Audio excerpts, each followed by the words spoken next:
Bonjour tout le monde, j'espère que vous allez bien. Aujourd'hui, je vous embarque avec moi pour 3 jours à Paris pendant les fêtes de fin d'année. Entre découvertes gourmandes, balades féeriques et expériences uniques, je vous emmène dans les coulisses de ce séjour inoubliable. Accrochez-vous, c'est parti. Donc après un vol en avion, me voilà enfin à Paris, direction l'hôtel Marriott Porte de Versailles, où j'ai posé mes valises pour ce séjour. L'hôtel est top, moderne et confortable, mention spéciale pour la salle de sport au sous-sol.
Une fois installé, on a filé dîner dans un restaurant japonais à Issy-les-Moulineaux.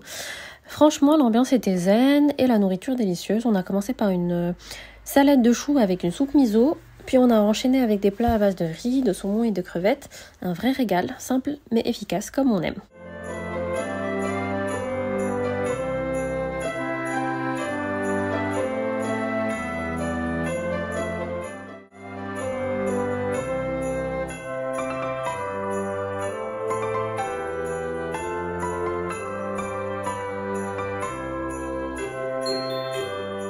Le soir, on a pris le temps de flâner au marché de Noël du jardin des Tuileries, l'ambiance magique des guirlandes lumineuses, les petits chalets en bois, les odeurs de marron grillé, ça m'a transporté dans un autre monde. Pour terminer la soirée, on s'est offert une petite balade sur les Champs-Élysées, tout était illuminé et magnifique.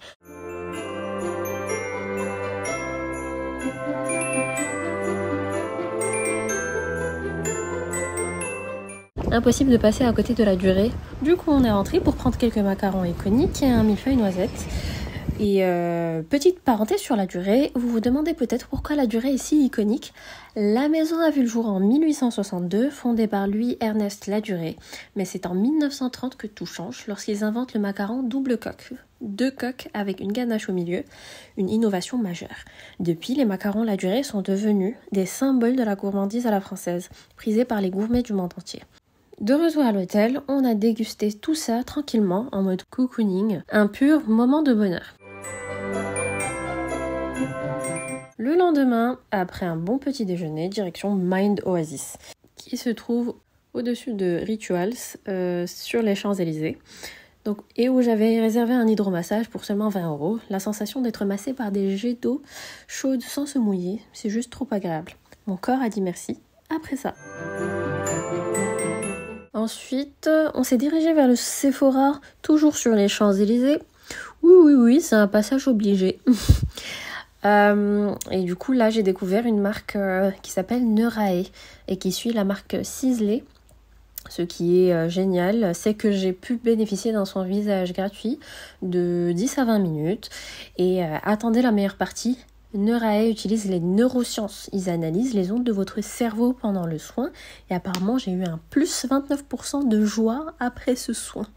Et donc, il y a plusieurs soins. Il y a le soin énergie, joie et sérénité. Et en fonction de ses préférences, on analyse les ondes du cerveau avant et après. Et on voit l'évolution de tout ça. Je ne savais même pas que c'était possible. Franchement, ça donne envie de refaire l'expérience. Après cette pause bien-être, j'avais envie de sucrer.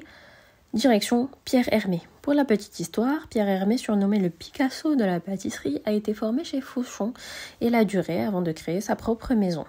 Il est célèbre pour ses créations audacieuses et ses macarons au goût inédit. Mais ce jour-là, on a opté pour 2 de ses pâtisseries signatures, la tarte vanille, un nuage de douceur, ni trop sucré, ni trop simple, un vrai équilibre, et le demi-millefeuille noisette, une version revisitée du millefeuille, avec des couches croustillantes et une crème pralinée à tomber par terre. On a pris tout ça au Café Pierre Hermé, association avec l'Occitane, un espace chic et chaleureux où on peut déguster tranquillement. Café, douceur et ambiance cosy, le trio parfait.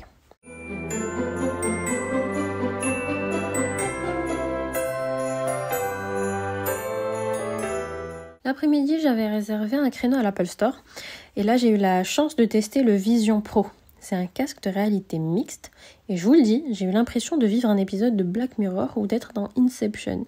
Je me suis retrouvée sur une plage de Bora Bora, j'ai visité mes souvenirs d'enfance et j'ai même intégré le clip Open Heart de The Weeknd. L'immersion était totale. Bon, si j'avais 4 000 €, je les mettrais sans hésiter.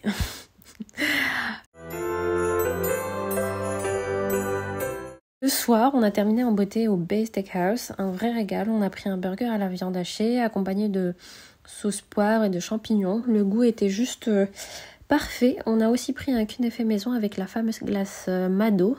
Et là, c'était le coup de grâce. Explosion de saveurs sucrées et fondantes. Un vrai bonheur.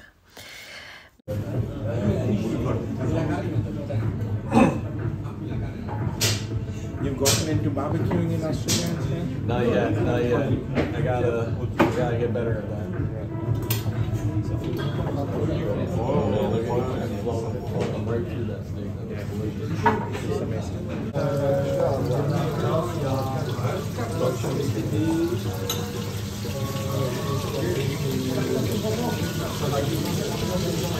We have been a good Instagram.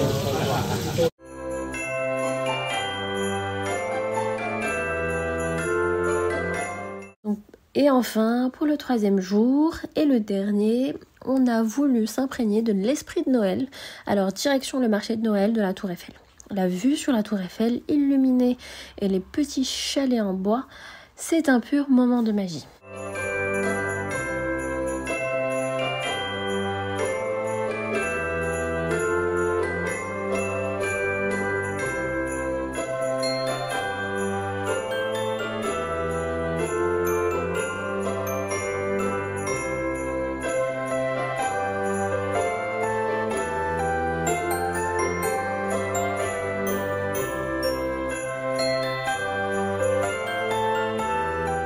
Ensuite, on a fait un petit détour par Notre-Dame de Paris, fraîchement rénovée après les travaux.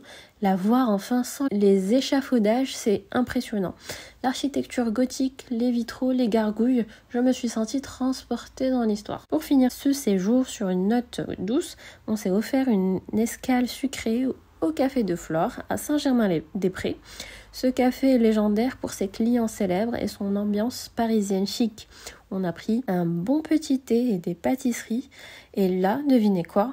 On a aperçu 2 célébrités. Oui, mais je ne dirai pas qui. Et voilà les amis, c'est la fin de ces 3 jours de rêve à Paris. Ce séjour RCT, des découvertes, des gourmandises, des moments de détente et un peu de folie avec le Vision Pro. Franchement, j'ai adoré chaque instant et j'espère que ce petit vlog vous a fait voyager avec moi. Dites-moi en commentaire quelle expérience vous avez préférée et surtout, dites-moi si vous connaissez un autre endroit à Paris à ne pas manquer. N'oubliez pas de liker et de vous abonner pour ne rien rater des prochaines aventures. À très vite!